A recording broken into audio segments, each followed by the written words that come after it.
Every professional logo you admire has a secret. It's not luck, it's not guessing, it's a grid system, keeping everything in balance. The grid is like a metronome. It keeps a steady beat and provides a consistent mark visually for us to keep in beat with all the elements of the design. Without grids, order and consistency would be a guessing game.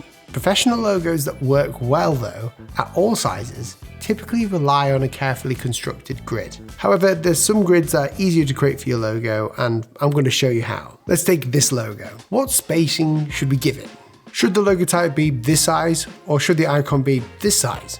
We could eyeball it and get a good result most of the time if you're quite experienced, but the spacing is meaningless. It doesn't follow a rule of thumb, and sometimes this is perfectly alright to do, you get some good ideas out of it, but when the spacing needs to be flawless at the minimum and maximum sizes, what do we do? For this combination mark, you can start with your icon, then duplicate it 3 times. Now these are your guide marks. Take the logo type and scale it so that the logo type hits the edges of the duplicated icon, whilst keeping over and undershooting in mind, which is where any rounded object needs to slightly go over the grid line rather than under it, because there's an optical illusion happening. Now you have a meaningful size ratio within the combination mark. But what about the spacing between the icon and logo type? Simply draw a line on your logo type, duplicate it to the bottom, then duplicate it 2 more times and distribute them vertically. So this is split the logo type's vertical height into thirds. So all we need to do now is duplicate the top 2 lines once or twice. This is a way of creating a guide system to know where to place your logo type. Now all you need to do is place your logo type or your icon on one of those guidelines. If it's too close to the icon and doesn't feel right, use the space that you've created within the grid to calculate and to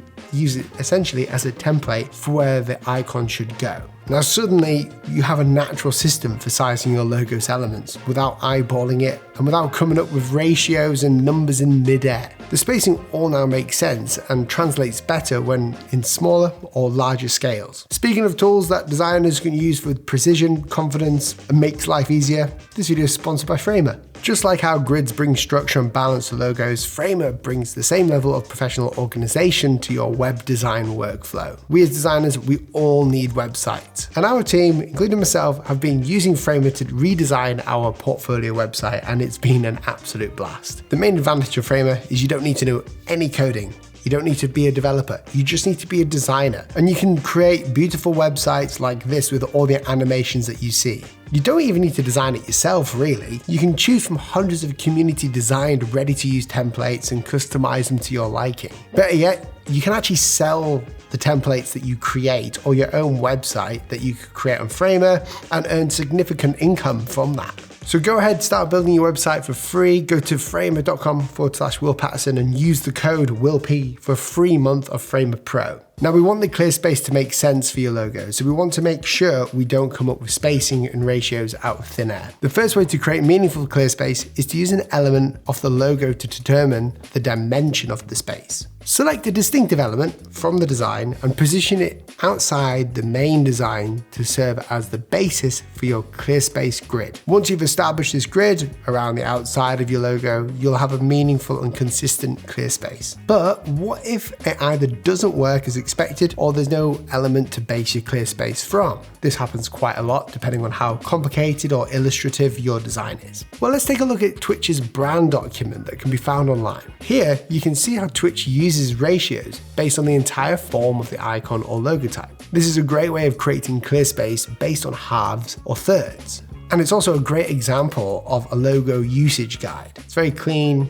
easy to read, you can understand what's going on. So to do this, create a guide at the top and bottom of your logo. Then duplicate another line for a half Clearspace or 2 lines for thirds. Make sure to vertically distribute or space the lines, then duplicate 1/3 or 2 lines, depending on whether it's a half or a third, around the entire logo. And there you'll have your Clearspace. All you need to do now is mark it up to explain it to other designers and people who are using the brand kit so they understand that nothing is to go in between there. And also, most importantly, you can export your logos with this Clearspace on automatically so that people don't have to guess. It'll be on the bounding box. works. So that's how Grids and Clearspace takes the guesswork out of logo design. Instead of eyeballing things and hoping they might look right, you're creating a system, a rhythm, that keeps your logo consistent at any size that they're viewing it from. And honestly, that's what separates a logo that just looks good enough from one that feels professional, timeless, and trustworthy. If you found this video helpful, let me know in the comments and you can subscribe. I'd love to hear how you actually use grids in your own work. Do you use them for Clearspace? Do you use them for mapping out your combination marks? Let me know. And if you want to go even deeper into the craft of creating custom logo types, check out my logo design masterclass inside Design Academy. The link's in the description. Thanks for watching, guys, and I'll see you in the next one.